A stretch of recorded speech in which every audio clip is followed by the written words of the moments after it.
Friends, welcome back to Shilpa's culinary. ಹೇಗಿದ್ದೀರಾ ಎಲ್ಲರೂ? Hope ಎಲ್ಲರೂ ಚೆನ್ನಾಗಿದ್ದೀರಾ ಅಂತ. ಇವತ್ತು ನಾನು ಸಂಡೇ ಸ್ಪೆಷಲ್ ಬ್ರೇಕ್ಫಾಸ್ಟ್ ರೆಸಿಪಿನ ತಂದಿದ್ದೀನಿ. ಯೂಶಲಿ ವೀಕ್ ಡೇಸಲ್ಲಿ ಮಂಡೇ ಟು ಸ್ಯಾಟರ್ಡೆ ಎಲ್ಲರೂ ವರ್ಕಿಂಗ್ ಇರ್ತಾರೆ. ಆಮೇಲೆ ಮಕ್ಕಳು ಸ್ಕೂಲು ಕಾಲೇಜ್ಗೆಲ್ಲ ಹೋಗ್ತಾರೆ, ಅವರಿಗೆ ಟೈಮ್ ಸಾಕಾಗೋದೇ ಇಲ್ಲ. ನಿಮಗೆ ಒಳ್ಳೊಳ್ಳೆ ಬ್ರೇಕ್ಫಾಸ್ಟ್ ಮಾಡ್ಕೊಡ್ಬೇಕು, ರುಚಿಯಾಗಿ ಮಾಡ್ಕೊಡ್ಬೇಕು ಅಂತ ನಿಮಗೆ ಅನಿಸಿದ್ರು ಮಕ್ಕಳಿಗೆ ತಿನ್ನೋಕ್ಕೆ ಟೈಮ್ ಇರಲ್ಲ. ಬೇಗ ಬೇಗ ತಿಂತಾರೆ, ಏನೋ ಬಾಕ್ಸಿಗೆ ಹಾಕ್ಕೊಳ್ತಾರೆ, ಓಡ್ತಾ ಇರ್ತಾರೆ. ಆಫೀಸ್ಗೆ ಹೋಗೋದು ಅಷ್ಟೇ ರುಚಿಯಾಗಿ ತಿಂಡಿನ ಎಂಜಾಯ್ ಮಾಡೋಕ್ಕಾಗೋದಿಲ್ಲ. ಹಾಗಾಗಿ ವೀಕೆಂಡ್ ಬಂದರೆ ಸಾಕು, ಏನಾದರೂ ಒಳ್ಳೇದು ರುಚಿಯಾಗಿ ತಿನ್ನಬೇಕು ಅಂತ ಅನಿಸುತ್ತೆ. ಕ್ರಿಸ್ಪಿ, ಕ್ರಂಚಿ ಮತ್ತು ಸ್ಪೈಸಿಯಾಗೂ ಇರಬೇಕು ಅಂತಂದರೆ ಈ ಥರದ ಒಂದು ಬ್ರೇಕ್ಫಾಸ್ಟ್ನ ಮಾಡ್ಕೋಬೋದು. ಮಕ್ಕಳು ಇದನ್ನು ತಿಂದು ಎಂಜಾಯ್ ಮಾಡ್ತಾರೆ. ಟಿ ವಿ ನೋಡಿಕೊಂಡು ಆರಾಮಾಗಿ ತಿಂಡಿ ತಿಂದರೆ ಎಂಜಾಯ್ ಮಾಡ್ಬೋದು ಅಂತ ಅವ್ರಿಗೂ ಅನಿಸುತ್ತೆ. ಯಾವಾಗಲೂ ಹೋಟ್ಲಿಗೆ ಅಲ್ಲಿ ಇಲ್ಲಿ ಹೋಗೋ ಬದಲು ಮನೇಲಿ ಈ ಥರ ಸಿಂಪಲ್ಲಾಗಿ ಕಡಿಮೆ ಟೈಮಲ್ಲಿ ಸಿಂಪಲ್ ಇಂಗ್ರೀಡಿಯೆಂಟ್ಸಲ್ಲೇ ಮಾಡ್ಕೊಂಡು ತಿನ್ಬೋದು.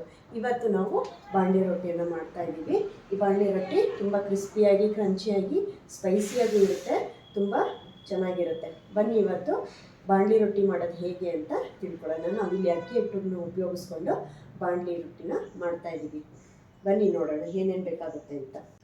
ಮೊದಲಿಗೆ ನಾನಿಲ್ಲಿ 2 ಈರುಳ್ಳಿ ತೊಗೊಂಡಿದ್ದೀನಿ. 2 ಗೆಡ್ಡೆ ಈರುಳ್ಳಿ, ಹಸಿರು ಮೆಣಸಿನ್ಕಾಯಿ 4ರಿಂದ 5. ನಿಮಗೆ ಖಾರಕ್ಕೆ ತಕ್ಕಾಗಿ ನೀವು ಕಡಿಮೆನೂ ಮಾಡ್ಕೋಬೋದು. ಇದು ಸ್ವಲ್ಪ ಸ್ಪೈಸಿ ಆಗಿದ್ದರೆ ಚೆನ್ನಾಗಿರುತ್ತೆ, ಯಾಕೆಂದರೆ ಅಕ್ಕಿ ಹಿಟ್ಟು ಜೊತೆ ಮಾಡ್ತಾ ಇರೋದ್ರಿಂದ ಸ್ವಲ್ಪ ಸ್ಪೈಸಿ ಆಗಿದ್ದರೆ ಚೆನ್ನಾಗಿರುತ್ತೆ. ಆಮೇಲೆ ಕರ್ಬೇವಿನ ಸೊಪ್ಪು ಒಂದು 2-3 ಕಡ್ಡಿಯಷ್ಟು ಕರ್ಬೇವಿನ ಸೊಪ್ಪನ್ನ ಇಷ್ಟಲು ಬಿಡಿಸಿ ತೊಳೆದಿಟ್ಕೊಂಡಿರೋಂಥದ್ದು. ಆಮೇಲೆ ಒಂದು 3/4 ಬಟ್ಲಷ್ಟು ಕಡಲೆ ಬೀಜ ತೊಗೊಂಡಿದ್ದೀನಿ. ಆಮೇಲೆ ಇದನ್ನು ಹುರ್ಕೊಂಡು ಬೇಳೆ ಮಾಡ್ಕೋಬೇಕು, ಸಿಪ್ಪೆ ತಗೊಂಡು. ಆ ಬೇಳೆನ ನಾವು ಈ ತಿಂಡಿಗೆ ಹಾಕ್ತಾಯಿದ್ದೀವಿ. ಆಮೇಲೆ ಒಂದು ಅರ್ಧ-3/4 ಕಪ್ಪಷ್ಟು ಬಿಳಿ ಎಳ್ಳನ್ನು ತೊಗೋಬೇಕು. ಎಳ್ಳು ಹಾಕಿದ್ರೆ ತುಂಬ ರುಚಿ ಇರುತ್ತೆ ಇದು. ಆಮೇಲೆ 1 ಟೇಬಲ್ ಸ್ಪೂನಷ್ಟು ಜೀರಿಗೆ, ಒಂದು ಸ್ವಲ್ಪ ಹೆಚ್ಚು ಕಮ್ಮಿ ಮಾಡಿಕೊಂಡ್ರೂ ಪರವಾಗಿಲ್ಲ, ನಿಮ್ಮ ಟೇಸ್ಟಿಗೆ ಅಕಾರ್ಡಿಂಗ್ಲಿ.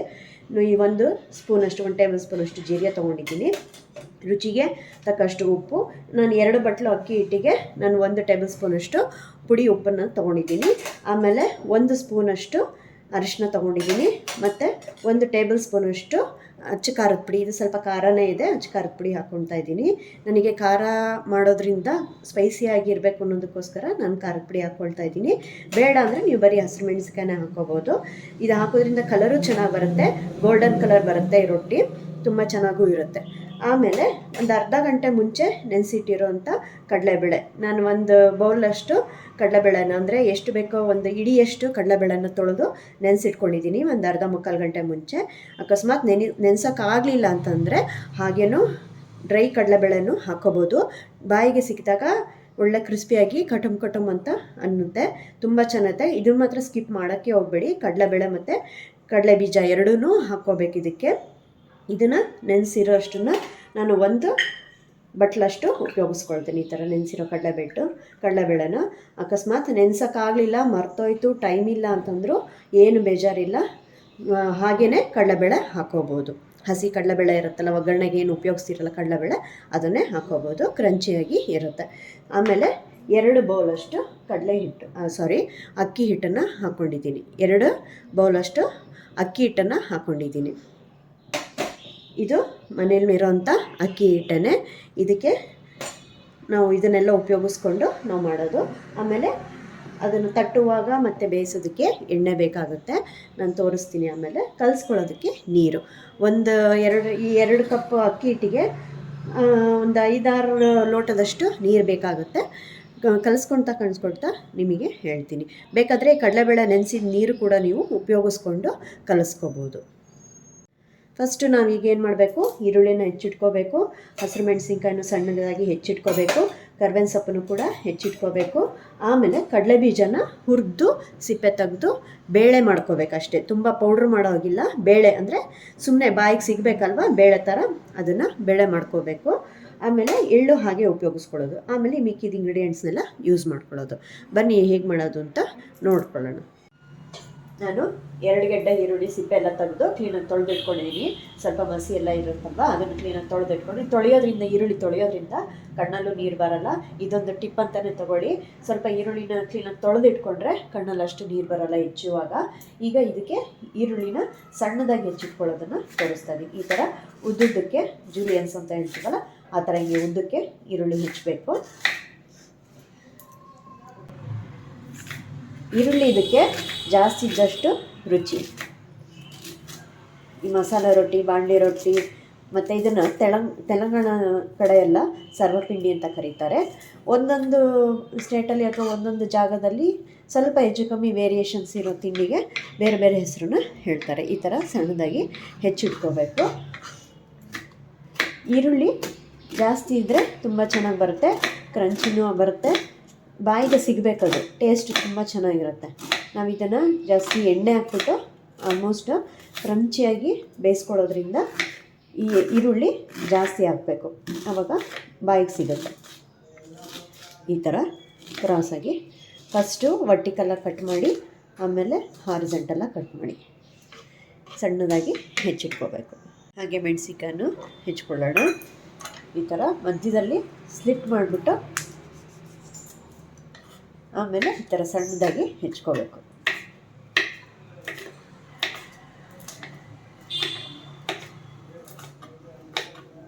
ಈ ಥರ ಹಾಗೆ ಕರಿಬೇವಿನ ಸೊಪ್ಪನ್ನ ಈ ಥರ ಸಣ್ಣಗೆ ಹೆಚ್ಕೊಳ್ಳೋಣ. ಸೊಪ್ಪು ನೀವು ಇನ್ನೂ ಸ್ವಲ್ಪ ಜಾಸ್ತಿ ಹಾಕೋಬೋದು. ಕರಿಬೇವಿನ ಸೊಪ್ಪು ಕಣ್ಣಿಗೂ ಒಳ್ಳೆಯದು, ಆರೋಗ್ಯಕ್ಕೆ ಒಳ್ಳೆಯದು ಅಂತ ಹೇಳ್ತಾರೆ. ಜಾಸ್ತಿ ಹಾಕ್ಕೊಂಡಷ್ಟು ಒಳ್ಳೆಯದು.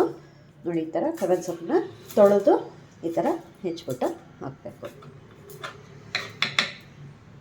ಈಗ ಕಡಲೆಬೀಜ ನಾವೇನು ತೊಗೊಂಡಿದ್ವಲ್ಲ ಅದನ್ನು ಹಾಕಿ ಹುರ್ಕೊಳ್ಳೋದನ್ನು ಮೀಡಿಯಮ್ ಫ್ಲೇಮಲ್ಲಿ ಹುರ್ಕೊಂಡ್ರೆ ಅಥವಾ ಲೋ ಫ್ಲೇಮಲ್ಲಿ ಇಟ್ಕೊಂಡು ಹುರ್ಕೊಂಡ್ರೆ ಕ್ರಿಸ್ಪಿ ಆಗುತ್ತೆ. ಫುಲ್ಲು ಊರಿನ ಕೊಟ್ಕೊಂಡು ಫುಲ್ ಫ್ಲೇಮಲ್ಲಿ ಹುರ್ಕೊಂಡ್ರೆ ಕಡಲೆಬೀಜ ಸೀದೋಗ್ಬಿಡುತ್ತೆ, ಒಳಗಡೆ ಎಲ್ಲ ಸಾಫ್ಟ್ ಆಗಿರುತ್ತೆ. ಇದೊಂದು ಟಿಪ್ಪನ್ನು ತೊಗೊಳ್ಳಿ. ಯಾವಾಗಲೂ ಅಷ್ಟೇ ಕಡಲೆಬೀಜ ನಾವೇನಾದರೂ ಅಡುಗೆಗೆ ಹಾಕ್ತಾಯಿದ್ದೀವಿ, ಎಸ್ಪೆಷಲಿ ಖಾರದ ಅಡುಗೆ ಲೈಕ್ ನಿಪ್ಪಟ್ಟು, ತಾಳಿಪೆಟ್ಟು, ಬಾಣಲಿ ರೊಟ್ಟಿ ಇಂಥದಕ್ಕೆಲ್ಲ ನಾವು ಕಡಲೆಬೀಜ ಹಾಕ್ತಾಯಿದ್ದೀವಿ ಅಂತಂದರೆ, ಇನ್ಫ್ಯಾಕ್ಟ್ ಉಂಡೆಗೂ ಹಾಕ್ಬೇಕಾದ್ರೆ ನಾವು ಕಡಲೆಬೀಜ ಹುರ್ಕೋಬೇಕಂದ್ರೆ ಲೋ ಫ್ಲೇಮಲ್ಲೇ ಪೇಷನ್ಸಿಂದ ಹುರ್ಕೋಬೇಕು. ಫಸ್ಟು ಪಾತ್ರೆನ ಕಾಯಕ್ಕಿಟ್ಟು ಸ್ವಲ್ಪ ಪಾತ್ರೆ ಹೀಟ್ ಆದಮೇಲೆ ಕಡಲೆಬೀಜನ ಹಾಕಿ ಕೈಯಾಡ್ತಾ ಇರಬೇಕು. ಇಲ್ಲ ಸ್ವಲ್ಪ ಮೀಡಿಯಮ್ ಫ್ಲೇಮ್ ಕೊಟ್ಕೊಂಡು, ನಿಮಗೆ ಸ್ವಲ್ಪ ಟೈಮ್ ಇಲ್ಲ ಅಂತಂದಾಗ ಮೀಡಿಯಮ್ ಫ್ಲೇಮ್ ಇಟ್ಕೊಂಡು ಕೈಯಾಡ್ತಾನೆ ಇರಬೇಕು, ಬಿಡಬಾರ್ದು. ಹಸಿ ಕಡಲೆಬೀಜ ಚೆನ್ನಾಗಿ ಹುರಿದು ಕ್ರಿಸ್ಪಿ ಆದರೆ ಮಾತ್ರ ತಿನ್ನೋದಕ್ಕೆ ಒಳ್ಳೆಯದು. ಪ್ಲಸ್ ಹಸಿದು ತುಂಬ ಹಸಿ ತಿಂದರೆ ಒಳ್ಳೆಯದಲ್ಲ ಅಂತ ಹೇಳ್ತಾರೆ. ಚೆನ್ನಾಗಿ ಹುರ್ಕೊಂಡು ಕ್ರಿಸ್ಪಿ ಆಗಬೇಕು, ಸಿಗಬಾರ್ದು, ಸಿಪ್ಪೆ ಹಿಂಗೆ ಬಿಡಿಸ್ಕೊಳ್ತಾ ಬರುತ್ತೆ. ಸೊ ಆವಾಗ ಆಗಿದೆ ಅಂತ ಒಂದೆರಡು ನಿಮಿಷ ಹೀಗೆ ಕೈ ಆಡ್ತಾ ಇರ್ರಿ. ಚೆನ್ನಾಗಿ ಪಟ ಅಂತ ಸೌಂಡ್ ಬರುತ್ತೆ ನೋಡಿ. ಈ ಥರ ಹಿಂಗೆ ಪಟ ಅಂತ ಸೌಂಡ್ ಬರುತ್ತೆ. ಸಿಪ್ಪೆ ಬಿಡ್ಕೊಳ್ತಾ ಇದೆ ಅನ್ನುವಾಗ ಅದು ಆಗ್ತಾ ಇದೆ ಅಂತ. ಸಿಪ್ಪೆ ಇನ್ನೂ ಬಿಡ್ಕೊಂಡಿಲ್ಲ ಅಂದರೆ ಇನ್ನೂ ಹಸಿ ಕಡಲೆಬೀಜ ಅದು ಅಂತ ನೀವು ಅಂದ್ಕೋಬೇಕು. ಸೊ ಅದೊಂದು ಟಿಪ್ಪು ನೋಡಿ. ಈ ಥರ ಸೌಂಡ್ ಬರೋಕ್ಕೆ ಶುರುವಾಯಿತು. ಆಮೇಲೆ ಸಿಪ್ಪೆನೂ ಬಿಡ್ಕೊಳ್ತಾ ಇದೆ. ಈ ಥರ ಕಡಲೆಬೀಜ ಹುರ್ಕೋಬೇಕು. ತುಂಬ ಫ್ಲೇಮ್ ಇಟ್ಕೊಂಬಿಟ್ಟು ಸೀಸ್ಬಿಟ್ರೆ ಕಹಿ ಬಂದುಬಿಡುತ್ತೆ ಕಡಲೆಬೀಜ. ಯಾವುದೇ ಅಡುಗೆಗಾದರೂ ಅಷ್ಟೇ ಸ್ವಲ್ಪ ಪೇಷನ್ಸಿಂದ ಚೆನ್ನಾಗಿ ಮಾಡಬೇಕು. ಇಲ್ಲ ನಿಮ್ಗೆ ಅವಾಗ ಟೈಮ್ ಇಲ್ಲ ಅಂದರೆ ಯಾವಾಗಾದ್ರೂ ಫ್ರೀ ಇದ್ದಾಗ ಒಂದಷ್ಟು ಕಡಲೆಬೀಜನ ನೀವು ಹುರ್ಕೊಂಡು ಸಿಪ್ಪೆಲ್ಲ ತೆಗೆದು ಆ ಬೇಳೆಗಳನ್ನ ತೆಗೆದು ಒಂದು ಜಾರಲ್ಲಿ ಹಾಕಿಟ್ಕೊಂಡ್ರೆ ಈ ಥರ ಎಮರ್ಜೆನ್ಸಿ ಅಡುಗೆಗಳಿಗೆಲ್ಲ ತಿಂಡಿಗಳಿಗೆಲ್ಲ ಏನಕ್ಕಾದ್ರೂ ಬೇಕಂದರೆ ಲೈಕ್ ಕಡಲೆಬೀಜ ಅಥವಾ ಬಜ್ಜಿ ಏನಾದರೂ ಮಾಡ್ತೀವಿ, ಸ್ನ್ಯಾಕ್ಸ್ ಏನಾದರೂ ಮಾಡ್ತೀವಿ ಅಂದಾಗ ಉಪಯೋಗಿಸೋಕೆ ಬರುತ್ತೆ. ಒಂದು ಅರ್ಧ kg 1/4 kg ಅಷ್ಟು ತೊಗೊಂಡು ಹುರಿದು ಅದನ್ನು ಪುಡಿ ಮಾಡಿ ಅಂದರೆ ಸಿಪ್ಪೆ ತೆಗೆದು ಬೇಳೆ ಮಾಡಿಟ್ಕೊಂಡ್ರೆ ಯಾವುದಕ್ಕಾದರೂ ಉಪಯೋಗಿಸ್ಕೋಬೋದು. ಇಲ್ಲ ಅಂದರೆ ರೆಡಿ ಪೀನಟ್ಸು ಸಿಗುತ್ತೆ, ಅದನ್ನು ಕೂಡ ತಂದು ಉಪಯೋಗಿಸ್ಕೋಬೋದು. ಆದರೆ ಕ್ರಿಸ್ಪಿಯಾಗಿರ್ಬೇಕು ಅಷ್ಟೇ, ಮೆತ್ತಗಿರಬಾರ್ದು. ಅದೊಂದೇ ಇರೋದು ಮೇನ್ ಕ್ರೈಟೀರಿಯಾ, ಮೆತ್ತಗಿರಬಾರ್ದು ಕಡಲೆಬೀಜ. ಓಕೆನಾ? ನೋಡಿ, ಈ ಥರ ಹುರ್ಕೊಂಡಾಯಿತು ನೋಡಿ. ಹೀಗಂದರೆ ಗರಿ ಈ ಥರ ಸೌಂಡ್ ಬರಬೇಕು. ಈ ಥರ ತಣ್ಣಗಾದಮೇಲೆ ಸಿಪ್ಪೆ ತೆಗಿಬೇಕು. ಬಿಸಿನಲ್ಲಿ ನಿಮಗೂ ಇಟ್ಕೊಳ್ಳೋದಕ್ಕಾಗಲ್ಲ. ಆಮೇಲೆ ತಣ್ಣಗಾದಮೇಲೆ ಸಿಪ್ಪೆನ ತೆಗಿಬೇಕು. ಈಗ ನೋಡಿ, ನಾನು ಸ್ಟವ್ ಆಫ್ ಮಾಡಿದೆ. ಹಿಂಗೆ ಪಾತ್ರೆಲೇನು ಕಾವಿ ಇರುತ್ತಲ್ಲ, ಸ್ವಲ್ಪ ಹಿಂಗೆ ಆಡಿಸ್ತಾ ಇದ್ದರೆ ಕ್ರಿಸ್ಪಿ ಆಗುತ್ತೆ ನೋಡಿ. ಈ ಥರ ಸಿಪ್ಪೆ ಬಿಡಿಸ್ಕೊಳ್ತಾನೆ ನೋಡಿ. ಈ ಥರ ಬೇಳೆನ ನಾನು ಹೀಗೆ, ನಮಗಿಲ್ಲಿ ತರಿ ಇರಬೇಕಷ್ಟೇ, ಮಿಕ್ಸರ್ಗೆ ಹಾಕ್ಬಿಟ್ರೆ ಪೌಡ್ರ್ ಆಗಿಬಿಡುತ್ತೆ. ಸೊ ಅದಕ್ಕೆ ನಾನು ಒಂದು ಬಟ್ಲು ತೊಗೊಂಡು ಈ ಥರ ಪುಡಿ ಮಾಡ್ತೀನಿ. ಈ ಥರ ಹಾಫ್ ಪೀಸಸ್ ಆಗಬೇಕಷ್ಟೆ. ಅದು ಬಾಯಿಗೂ ಸಿಗಬೇಕು ಮತ್ತು ನಿಮಗೆ ತಟ್ಟಕ್ಕೂ ಈಸಿ ಆಗಬೇಕು. ನೀವೇನಾದರೂ ಮಿಕ್ಸಿ ಜಾರ್ಗೆ ಹಾಕ್ಬಿಟ್ರೆ ಎಷ್ಟೇ ಹುಷಾರಾಗಿ ಮಾಡೋದು ಪೌಡ್ರ್ ಬಂದುಬಿಡುತ್ತೆ. ಸೊ ಪೌಡ್ರ್ ಹಾಕ್ಕೊಂಡ್ರೆ ಅದು ಉಪಯೋಗ ಇಲ್ಲ. ಈ ತಿಂಡಿಗೆ ನಮಗೆ ಬೇಳೆ ಬಾಯಿಗೆ ಸಿಗಬೇಕಲ್ವಾ? ಸೊ ಹಾಗಾಗಿ ಈ ಥರ ಕ್ರಷ್ ಮಾಡ್ಕೋಬೇಕು. ಈ ಥರ ಒಂದು ಬೌಲ್ ತೊಗೊಂಡು ಕ್ರಷ್ ಮಾಡ್ಕೊಂಡು ಈಗ ನಾವು ಎಲ್ಲ ಹಿಟ್ಟು ಮತ್ತು ಎಲ್ಲ ಪದಾರ್ಥಗಳನ್ನು ಮಿಕ್ಸ್ ಮಾಡ್ಕೊಳ್ಳೋಣ. ಈಗ ನಾನು 2 ಬೌಲು ಅಕ್ಕಿ ಹಿಟ್ಟು ಹಾಕ್ಕೊಳ್ತೀನಿ. ಹೆಚ್ಚು ಕಮ್ಮಿ ಇದು ಅರ್ಧ kg ಅಷ್ಟು ಬರುತ್ತೆ. ಇದು 2 ಬೌಲ್ ಅಕ್ಕಿ ಹಿಟ್ಟು. ಈಗ ಇದು 2-3 ಜನಕ್ಕೆ ಆಗುತ್ತೆ ಬೆಳಗಿನ ಬ್ರೇಕ್ಫಾಸ್ಟಿಗೆ. ಫಸ್ಟು ನಾವು ಕುಟ್ಟಿ ಪುಡಿ ಮಾಡ್ಕೊಂಡಿರೋಂಥ ಕಡಲೆಬೀಜ ಹಾಕ್ಕೊಳ್ತಾ ಇದ್ದೀವಿ. ಆಮೇಲೆ ಕಡಲೆಬೇಳೆನ 2 ನೆನೆಸಿರೋಂಥ ಕಡಲೆಬೇಳೆ ಹಾಕ್ಕೊಳ್ತಾ ಇದ್ದೀನಿ. 2 ಹಿಡಿಯಷ್ಟು ಹಾಕ್ಕೊಳ್ತಾ ಇದ್ದೀನಿ.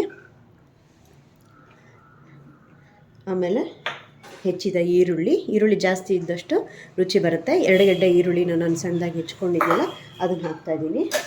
ಹಸಿರು ಮೆಣಸಿನಕಾಯಿ, ಕರಿಬೇವು, ಜೀರಿಗೆ, ಅರಿಶಿನ, ಅಚ್ಚ ಪುಡಿ ಮತ್ತು 1 ಟೇಬಲ್ ಸ್ಪೂನಷ್ಟು ರುಚಿಗೆ ತಕ್ಕಷ್ಟು ಉಪ್ಪು. ಇದಿಷ್ಟನ್ನು ಹಾಕ್ಕೊಂಡು ನಾವು ಮಿಕ್ಸ್ ಮಾಡ್ಕೋಬೇಕು. ಲಾಸ್ಟಲ್ಲಿ ಇವಾಗ ಒಂದು ಸ್ವಲ್ಪ ಎಳ್ಳು ಸ್ವಲ್ಪ ಹಾಕ್ಕೊಳ್ತೀನಿ, ಮತ್ತು ಆಮೇಲೆ ತಟ್ಟುವಾಗ ಮೇಲೆ ಹಾಕ್ಕೊಳ್ತೀನಿ. ಇವಾಗ ಸ್ವಲ್ಪ ಎಳ್ಳು ಹಾಕ್ಕೊಳ್ಳೋದು, ಆಮೇಲೆ ತಟ್ಟುವಾಗ ಮತ್ತೆ ಕೈಗೆ ಹಚ್ಕೊಂಡು ಇನ್ನೂ ಸ್ವಲ್ಪ ಎಳ್ಳು ಹಾಕ್ಕೊಂಡು ತಟ್ಕೊಳ್ಳೋದು. ಈಗ ಇದಿಷ್ಟನ್ನು ಫಸ್ಟು ಮಿಕ್ಸ್ ಮಾಡ್ಕೋಬೇಕೀಗ. ಈರುಳ್ಳಿಲೂ ನೀರಿರುತ್ತೆ, ಈರುಳ್ಳಿ ಮತ್ತು ಉಪ್ಪು 2 ಸೇರಿದಾಗ ನೀರು ಬಿಟ್ಕೊಳುತ್ತೆ. ಚೆನ್ನಾಗಿ ಮಿಕ್ಸ್ ಮಾಡ್ಕೋಬೇಕು. ಈ ಥರ ಮಿಕ್ಸ್ ಮಾಡ್ಕೋಬೇಕು.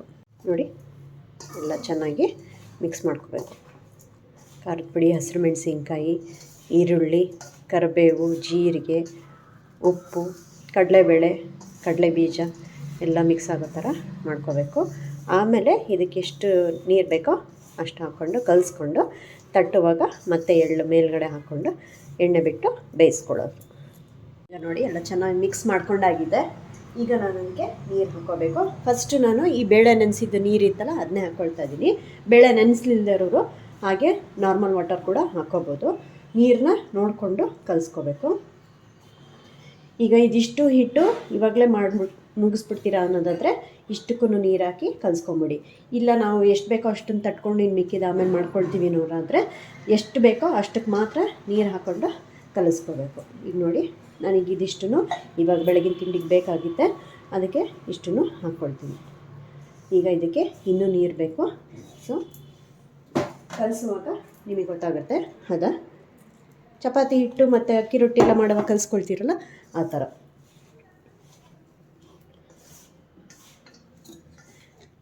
ಇದು ಈ ಅಳತೆದು ಹೆಚ್ಚು ಕಮ್ಮಿ 5-6 ರೊಟ್ಟಿಗಳಾಗುತ್ತೆ. ನೋಡಿ, ಈ ಥರ ಹಿಟ್ಟು ಕಲಿಸ್ಕೋಬೇಕು. ತುಂಬ ತೆಳ್ಳಗೂ ಕಲಿಸ್ಕೋಬಾರ್ದು, ಈ ಥರ ಗಟ್ಟಿಗೆ ನೋಡಿ ಹಿಂಗೆ ಹಿಡಿಯೋಕ್ಕೆ ಬರಬೇಕು. ನೋಡಿ, ಹಿಟ್ಟು ಕಲಸಾದ್ಮೇಲೆ ಸ್ವಲ್ಪ ಎಣ್ಣೆ ಇದ್ರ ಮೇಲೆ ಹಾಕ್ತೀನಿ. ಕಲಿಸ್ಕೊಳ್ಳೋಕ್ಕೆ ಉಂಡೆ ಮಾಡ್ಕೊಳ್ಳೋಕ್ಕೆ ಈಸಿ ಆಗುತ್ತೆ ಅಂತ ಸ್ವಲ್ಪ ಅಷ್ಟೇ. ಆಮೇಲೆ ಬಾಣಲಿ ಸವರ್ಕೊಂಡು ಅದಕ್ಕೂ ಎಣ್ಣೆ ಹಾಕಿ ಬಿಡಬೇಕು. ಸ್ವಲ್ಪ ಇದಕ್ಕೆ ಸ್ವಲ್ಪ ಎಣ್ಣೆ ಜಾಸ್ತಿನೇ ಬೇಕು. ಕ್ರಿಸ್ಪಿ ಮತ್ತು ಕ್ರಂಚಿಯಾಗಿ ಎಲ್ಲ ಬರಬೇಕಂತಂದರೆ ಬಾಣಲಿಗೂ ಸ್ವಲ್ಪ ಎಣ್ಣೆ ಹಾಕಿ ತಟ್ಬಿಟ್ಟು ಆಮೇಲೆ ಸ್ಟವ್ ಮೇಲೆ ಇಡಬೇಕು. ಈಗ ಆಮೇಲೆ ನಾನು ಏನು ಹೇಳಿದೆ, ಎಳ್ಳನ್ನು ಮೇಲೆ ಹಾಕೋಬೇಕು ಅಂತಲ್ವಾ. ಸೊ ಈಗ ನಾವು ಉಂಡೆ ಮಾಡ್ಕೊಳ್ತಾ ಇದ್ದೀವಿ. ಈ ಥರ ಎಣ್ಣೆ ಇರೋದ್ರಿಂದ ಕೈಗೆ ಅಷ್ಟು ಅಂಟ್ಕೊಳ್ಳಲ್ಲ. ಆಮೇಲೆ ಇದನ್ನು ಹಿಟ್ಟನ್ನೇ ನೆನೆಸ್ಬೇಕು, ಸ್ವಲ್ಪ ಹೊತ್ತು ಬಿಡಬೇಕು ಅನ್ನೋದೇನಿಲ್ಲ. ಇಮ್ಮಿಡಿಯೇಟ್ ಕಲಸಿ ಮಾಡಿಬಿಡ್ಬೋದು. ರುಚಿಯಾಗಿ ಕಡಿಮೆ ಸಮಯದಲ್ಲಿ ಬೇಗ ಮಾಡ್ಬೋದು ಅಂತ ತಿಂಡಿ ಇದು. ಸೊ ನೆನೆಸೋದು, ಹಿಂದಿನ ದಿನ ರುಬ್ಬಿಟ್ಕೋಬೇಕು ಅನ್ನೋದೇನಿಲ್ಲ. ಡಿಫ್ರೆಂಟಾಗಿ ಬಾಯಿಗೆ ಕ್ರಂಚಿಯಾಗಿ ಸ್ಪೈಸಿಯಾಗಿರುತ್ತೆ. ಮೇಯ್ನು ಸ್ಪೈಸಿ ತಿಂಡಿ ಇಷ್ಟಪಡೋರು ಇದನ್ನು ಲೈಕ್ ಮಾಡ್ತಾರೆ. ಈ ಥರ ಉಂಡೆ ಆದಮೇಲೆ ಇದಕ್ಕೆ ನಾನು ಎಳ್ಳು ಇರುತ್ತಲ್ಲ, ಎಳ್ಳು ಒಂದು ಬಟ್ಲಲ್ಲಿ ಹಾಕ್ಕೊಂಡಿರ್ತೀವಲ್ಲ, ಸ್ವಲ್ಪ ಎಳ್ಳನ್ನು ಮೇಲ್ಗಡೆ ಹಿಂಗೆ ಸ್ಪ್ರಿಂಕಲ್ ಮಾಡ್ಕೊಳ್ತೀನಿ. ಈ ಥರ ಎಳ್ಳಿ ಥರ ಸ್ಪ್ರಿಂಕಲ್ ಮಾಡ್ಕೊಂಡು ಆಮೇಲೆ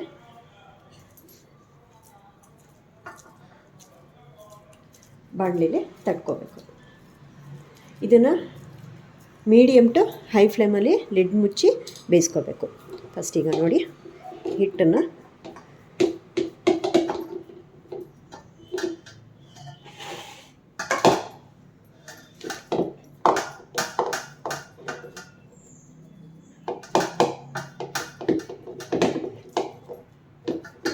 ತುಂಬ ತೆಳ್ಳಗೆ ಅಂತ ತಟ್ಟಬಾರ್ದು. ಈ ಮೀಡಿಯಮ್ 1 ಸೆಂಟಿಮೀಟರ್ 1 ಇಂಚ್ ಅಷ್ಟು ಥಿಕ್ನೆಸ್ ಇದ್ದರೆ ಸಾಕು. ಈಗ ಇದಕ್ಕೆ ನಾನು ನೋಡಿ ಆವಾಗಲೇ ಎಣ್ಣೆ ಹಾಕಿದ್ದೀವಲ್ಲ, ಸೊ ಮೇಲೆ ಇನ್ನೂ ಸ್ವಲ್ಪ ಎಳ್ಳನ್ನು ಹಾಕೋಬೋದು. ಅಟ್ರಾಕ್ಟಿವ್ ಆಗೂ ಇರುತ್ತೆ, ರುಚಿನೂ ಬರುತ್ತೆ ಎಳ್ಳು ಹಾಕೋದ್ರಿಂದ. ಈ ಥರ ನೋಡಿ. ಆಮೇಲೆ ಇದಕ್ಕೆ ಈ ಥರ ಹೋಲ್ಸ್ನ ಮಾಡಬೇಕು. ಹೋಲ್ಸ್ ಮಾಡೋ ಉದ್ದೇಶ ಒಳಗಡೆ ಎಲ್ಲ ಹಿಟ್ಟು ಚೆನ್ನಾಗಿ ಬೇಯುತ್ತೆ ಅಂತ, ಮತ್ತು ಕ್ರಿಸ್ಪಾಗೂ ಬರುತ್ತೆ ನೋಡಿ. ಈ ಥರ ಈಗ ಬಾಣಲಿನ ನಾನು ಈ ಥರದ ಬಾಣಲಿನ ಉಪಯೋಗಿಸ್ಕೊಂಡಿದ್ದೀನಿ. ರೆಗ್ಯುಲರ್ ಕಡೆ ಏನಿರುತ್ತಲ್ಲ, ನೀವು ಪಲ್ಯ ಮಾಡೋ ಅಂಥ ರೆಗ್ಯುಲರ್ ಕಡೆ ಇರುತ್ತಲ್ಲ, ಅದು ಮಾಡಬೇಕು. ಒಂದು ಟಿಪ್ ಏನಂದರೆ, ಸ್ಟೀಲ್ ಬಾಣಲಿದೆಲ್ಲ ಯೂಸ್ ಮಾಡಿದ್ರೆ ಎದ್ದೇಳೋದಿಲ್ಲ ರೊಟ್ಟಿ. ಸೊ ಈ ಥರ ನಾನ್ ಸ್ಟಿಕ್ಕು ಅಥವಾ ಅಲ್ಯೂಮಿನಿಯಮ್ದಾದರೆ ಚೆನ್ನಾಗಿ ಎದ್ದೇಳುತ್ತೆ. ಇರೋಂಥ ರೊಟ್ಟಿ ಬಾಣಲಿನ ಇಲ್ಲಿ ಇಡ್ತಾ ಇದ್ದೀನಿ. ಸೊ ಚೆನ್ನಾಗಿ ಕಾವು ಬರಬೇಕು, ಫುಲ್ ಫ್ಲೇಮ್ ಇರಲಿ ಇವಾಗ. ಸೊ ಈಗ ಬಾಣಲಿ ರೊಟ್ಟಿನ ಇಟ್ಟಿದ್ದೀನಿ. ಇದಕ್ಕೆ ಒಂದು ಲಿಡ್ಡನ್ನು ಮುಚ್ಚಬೇಕು. ಇದು ಆಗೋಷ್ಟರಲ್ಲಿ ಇನ್ನೊಂದು ಬಾಣಲಿನ ಉಪಯೋಗಿಸ್ಕೊಂಡು ನೀವು ಮಾಡ್ಬೋದು. ಸೊ ದಟ್ ಮನೆ 4-5 ಜನ ಇದ್ದಾಗ ಅಥವಾ ಬೇಗ ಬೇಗ ಆಗಬೇಕು ಅಂತಂದಾಗ ಜಾಸ್ತಿ ಬಾಣಲಿನ ಉಪಯೋಗಿಸ್ಕೋಬೋದು. ನೋಡಿ, ಇದಕ್ಕೆ ಸ್ವಲ್ಪ ಎಣ್ಣೆ ಹಾಕಿ ಸವರ್ಕೊಂಡ್ಬಿಡ್ಬೇಕು. ನಾನ್ ಸ್ಟಿಕ್ ಇದು. ಸ್ವಲ್ಪ ಎಣ್ಣೆ ಹಾಕಿ ಸವರ್ಕೊಂಡಿದ್ದೀನಿ. ಈಗ ಮತ್ತೆ ಇನ್ನೊಂದು ಹಿಟ್ಟನ್ನು ತಗೊಂಡು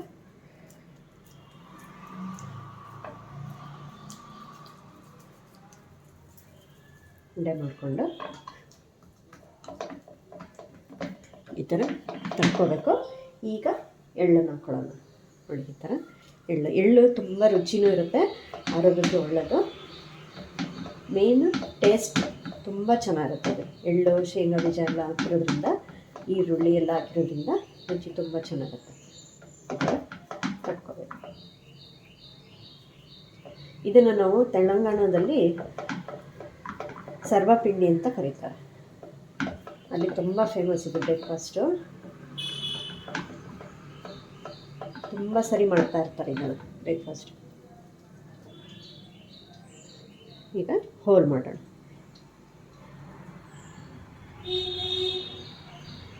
ಸರ್ವಪಿಂಡಿ ಅಂದರೆ ಎಲ್ಲ ಕಡೆ ಹೋಲ್ಸಿರೋದು ಅಂತ, ಆಯಿತಾ?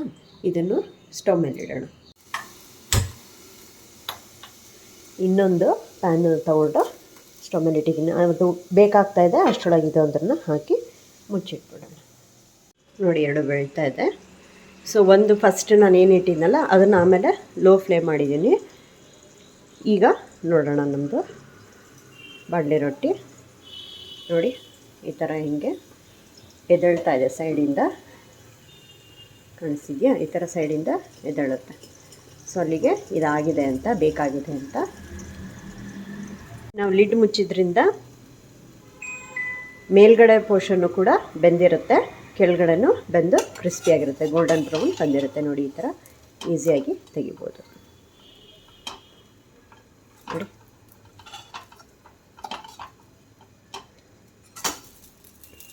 ನೋಡಿ ಕಲರ್ ಎಷ್ಟು ಚೆನ್ನಾಗಿ ಬಂದಿದೆ. ಇದನ್ನು ನೀವು ಚಟ್ನಿ ಪುಡಿ, ಮೊಸರು ಅದ್ರ ಜೊತೆ ಬೇಕಾದರೂ ತಿನ್ಬೋದು. ಹಾಗೆ ಬೆಣ್ಣೆ ಹಾಕ್ಕೊಂಡು ತುಪ್ಪ ಹಾಕ್ಕೊಂಡು ತಿನ್ಬೋದು, ಇಲ್ಲ ಮೊಸರು ಜೊತೆನೂ ತಿನ್ಬೋದು. ಚಟ್ನಿನೇ ಬೇಕು ಅಂತ ಏನಿಲ್ಲ ಇದಕ್ಕೆ, ಹಾಗೇನೂ ತಿನ್ಬೋದು.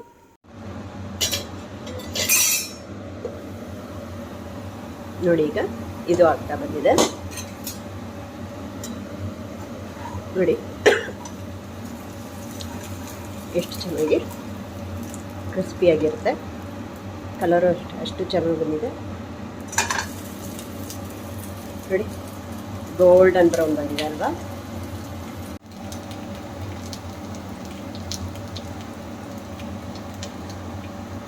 ಎರಡು ಮೂರು ಬಾಣಲೆ ಇಟ್ಕೊಂಡು ಆಲ್ಟರ್ನೇಟಿವ್ ಆಗಿ ಮಾಡ್ತಾ ಇರ್ತಾರೆ. ಬೇಗ ಆಗಬೇಕು ಮತ್ತು ಜನ ಜಾಸ್ತಿ ಇದ್ದಾಗ ಆಲ್ಟರ್ನೇಟಿವ್ ಆಗಿ ಅದೊಂದು ಸತಿ ಇದೊಂದು ಸರಿ ಅಂತ ಮಾಡ್ತಿರ್ತಾರೆ. ಈಗ ನಮ್ಮ ಸರ್ವಪಿಂಡಿ ರೆಡಿ. ನಾನೀಗ ಇನ್ನೊಂದು ಬಾಣಲಿ ತೊಗೊಂಡು ಈ ಥರ ಮಾಡ್ತಾಯಿದ್ದೀನಿ. ಬಾಣಲಿ ಶೇಪೇ ಬರುತ್ತೆ. ಸೊ ಇದನ್ನು ನಾನು ಅಲ್ಯೂಮಿನಿಯಂ ಬಾಣಲಿನ ಉಪಯೋಗಿಸ್ಕೊಂಡು ಅದೇ ಹಿಟ್ಟನ್ನೇ ಈ ಥರ ತಟ್ಕೊಂಬಿಟ್ಟು ಫುಲ್ ಬ್ರಿಮ್ವರೆಗೂ ತಟ್ಕೊಂಡು ಈ ಥರ ಹೋಲ್ಸ್ನ ಮಾಡ್ಕೊಂಡಿದ್ದೀನಿ. ತುಂಬ ತೆಳ್ಳಗೇನಿಲ್ಲ, ದಪ್ಪಗಿದೆ. ಸೊ ಈ ಥರ ಮಾಡ್ಕೊಂಡಿದ್ದೀನಿ. ಇದು 2 ಉಂಡೆ ಸೇರಿಸ್ಬಿಟ್ಟು ಮಾಡಿರೋಂಥ ಹಿಟ್ಟಲ್ಲಿ ಈಗ ಬಾಣಲಿ ಫುಲ್ಲಾಗಿದೆ. ಎಣ್ಣೆ ಬಿಟ್ಬಿಟ್ಟು ಫುಲ್ ಫ್ಲೇಮಲ್ಲಿ ಫಸ್ಟ್ ಮಾಡಿಕೊಂಡು ಆಮೇಲೆ ಸಿಮ್ ಮಾಡ್ಕೊಂಬಿಡ್ಬೇಕು. ಆವಾಗ ನೀಟಾಗಿ ಮೇಲೆಲ್ಲ ಚೆನ್ನಾಗಿ ಬೇಯುತ್ತೆ. ಲಿಡ್ ಮುಚ್ಚಿರ್ತೀವಲ್ಲ, ಚೆನ್ನಾಗಿ ಬೆಂದಿರುತ್ತೆ. ನೋಡಿ, ಈ ಥರ ಕ್ರಿಸ್ಪ್ ಆಗುತ್ತೆ. ಏನಿಲ್ಲ ಅಂದರೆ 2 ನಿಮಿಷದಿಂದ 3 ನಿಮಿಷ ಬೇಕಾಗುತ್ತೆ ಲೋ ಫ್ಲೇಮಲ್ಲಿ ಮಾಡಿದಾಗ ಕ್ರಿಸ್ಪು ಚೆನ್ನಾಗಿ ಬರುತ್ತೆ. ನೋಡಿ ಈಗ ಬಾಣಲಿ ರೊಟ್ಟಿ ರೆಡಿ ಇದೆ. ಸರ್ವಪಿಂಡಿ ಬಾಣಲಿ ಶೇಪಲ್ಲೇ ಇದೆ. ಬ್ರೇಕ್ಫಾಸ್ಟ್ ಸರ್ವಪಿಂಡಿ ರೆಡಿ ಇದೆ, ಅಥವಾ ಬಾಣಲಿ ರೊಟ್ಟಿ ಅಂತ ಹೇಳ್ಬೋದು, ರೆಡಿ ಇದೆ. ಸ್ಪೈಸಿ ಆ್ಯಂಡ್ ಕ್ರಂಚಿ ಸರ್ವಪಿಂಡಿ ಅಥವಾ ಬಾಣಲಿ ರೊಟ್ಟಿ ರೆಡಿ ಇದೆ. ಇದನ್ನು ನೀವು ಚಟ್ನಿ ಪುಡಿ ಮತ್ತು ಮೊಸರು ಜೊತೆ ತಿನ್ಬೋದು. ನೋಡಿ ಎಷ್ಟು ಕ್ರಿಸ್ಪಿಯಾಗಿದೆ ಅಂತ.